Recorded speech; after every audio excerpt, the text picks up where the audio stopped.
Blessings in the name of the Lord Jesus. Welcome to Paraclet TV, making disciples through the power of the Holy Spirit.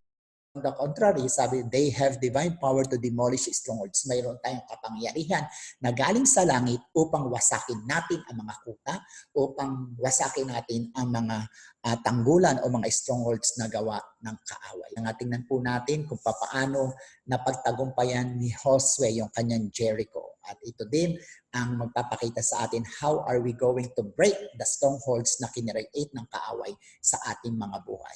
How do we break the strongholds? Tingnan natin yung kasaysayan ni Josue. Ang unang ginawa ni Josue ay yung ginawa niya na ang Diyos ang nasa sentro ng kanyang pakikipaglaban doon sa Jericho. Kaya nga mapapansin natin mula nung magtagumpay sila sa pagdaan doon sa Jordan at doon makikita natin na ipinakita ng Diyos ang kanyang kapangyarihan. Kaya nga yung credibility ni Josue ay tinanggap ng mga Hudyo sa kanyang pangunguna at mula doon ay nakita niya yung citadel, yung napakalaki na Jericho na kinakailangan niya magapi muna upang sila ay makaranas ng buhay sa Kanaan. So ang ginawa niya sentro ang Diyos sa kanyang buhay. At pag sinasabi natin ginawa natin sentro ang Diyos sa ating buhay, syempre tayo ay sumusunod sa Diyos. Yung ginawang ito ni Joshua ay hango doon sa utos ng Diyos na kinakailangan umikot sila ng 7 araw doon sa Jericho at kinakailangan na sa kanilang pag-ikot ay nauunay yung mga pari, 7 pari na may dalang trompeta at doon ay nagtotrompeta sila. At lahat ng detalye na ginawa ng Diyos na sinabi niya kay Josue, ang ginawa ni Josue ay sinunod niyang lahat ang mga bagay na ito. No? Kaya ang ginawa ni Josue, inayos niya, inilagay niya yung mga pari, tapos nilagay niya yung mga unang army, then iginitna niya yung Diyos doon sa kanilang parada. Amen? Sa ating di mga buhay, kinakailangan na gawin natin ito. So, Joshua obeyed God and placed the Ark of the Covenant at the center of the procession. At dito mapapansin din natin na habang sila nga ay naglalakad ng 7 beses, ng 7 araw at sa huling araw na 7 beses sila umikot, ay kinakailangan na pari ay kinakailangan mag-blow ng trumpet. Trumpet na ito ay sumisimbolo sa shout of victory. Hindi pa nila nagagapi yung Jericho wall. Yung Jericho ay makikita na natin na nagtatrumpet na yung mga pari dahil ang ibig sabihin ng trumpet, they are assembling the people for victory. We don't attack Jericho with anger, with blame casting, or finger pointing. Hindi natin inaatake ang ating mga strongholds o mga Jericho ng ating mga buhay sa pamamagitan ng paninisi, sa pamamagitan ng pagiging magagalitin o pagsasabi ng ating mga masasama mga salita na ginagawa ng mga taga-mundo. Kaya nga hindi nga ang paraan natin ay hindi pisikal, hindi makamundo. Ang paraan po natin ay makalangit katulad nito na kinakailangang magpuri, manambahan sa Panginoon, sumigaw tayo lagi ng mga hallelujah. Pangalawa, hindi lang ilalagay ang sentro ang Panginoon, kundi kayo ay magmamarcha. So ang Diyos ay nasa sentro, gagawin mo ang bahagi mo. Yan naman yung ginawa ng mga Hudyo na sila kinakailangan ay kumilos at magmarcha, gawin nila na umaayon sa sinabi ng Diyos sa kanilang mga buhay. Kaya ang Joshua 6:7, and he ordered the army advance, march around the city with an armed guard going ahead of the ark of the Lord. Kung hindi sila nagmarcha, kung hindi sila nagparada, sa palagay po ba ninyo magkakaroon ng pagguho yung mga makakapal na walls ng Jericho?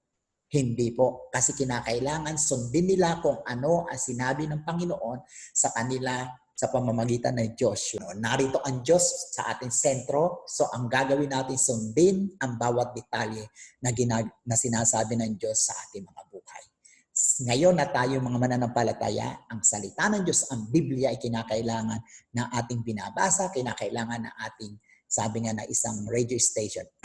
Dapat bang i-memorize yan? Kinakailangan po na ma-memorize natin ang mga salita ng Diyos at ito ay ma-obey natin para maranasan natin ang mga bagay na ipinangako ng Diyos sa ating mga buhay.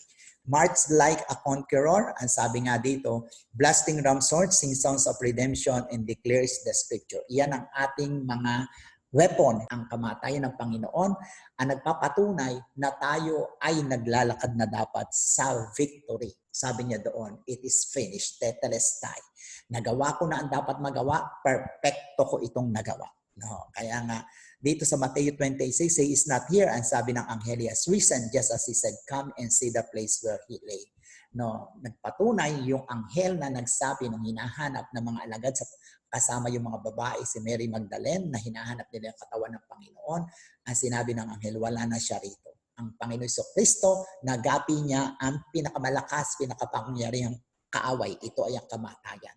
Kaya nga ang sabi niya sa mga itinatag niya ang iglesia, even the gates of Hades and hell could not prevail over the church. Kahit ang kamatayan, hindi magtatagumpay sa atin. Dahil kung anong ginawa ng Panginoon Kristo, ang kanyang pagtatagumpay ang nagsasabi na tayo na ay matagumpay. Romans 8:37, no, in all these things we are more than conquerors through Him who loved us. Ano ba ang strongholds natin?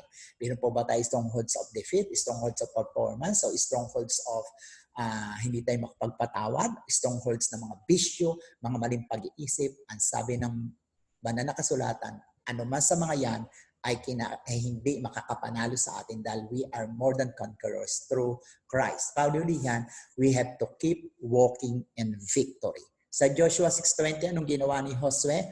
When the trumpet sounded, the army shouted, and at the sound of the trumpet, when the men gave a loud shout, the wall collapsed, so everyone charged straight, and they took the city. Ulit-ulit nilang ginawa ang pagpupuri, ang pananambahan sa Panginoon, at nakita naman natin na wala silang ginawang physical.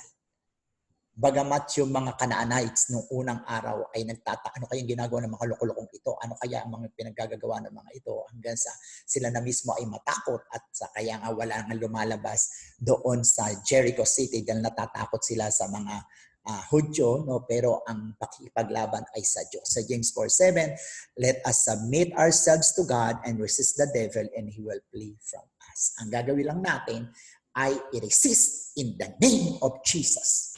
In the powerful name of Jesus, I rebuke you, Satan. I destroy your strongholds in Jesus' mighty name. Because in the name of Jesus, there is power. Amen?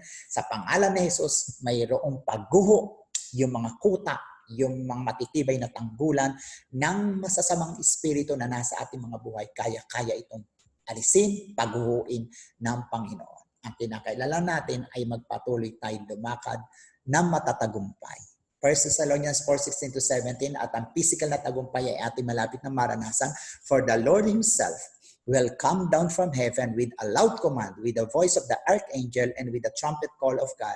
And the dead in Christ will rise first. After that, we who are still alive and are left will be caught up together with them in the clouds to meet the Lord in the air.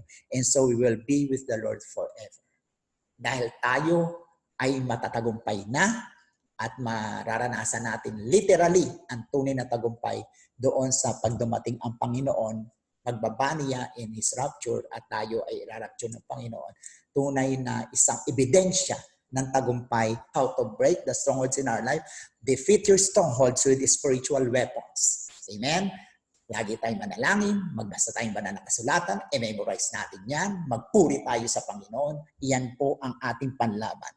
Move from the false premises. Alisin natin yung mga maling kaisipan, mga maling mga mindset sa utak natin, at tayo ay pumunta doon sa mga promises ng Panginoon. Until all Jericho walls fall, let us put God at the center of our lives. Let us continue to walk as a conqueror, and let us keep walking in victory in the mighty name of the Lord Jesus. May these words will be planted deeply in your hearts, and I bless you in the mighty name of the Lord Jesus. Go, go, go. Share Subscribe Jesus. Subscribe, and share share Paraclet Paraclet TV. TV. Go, go, go.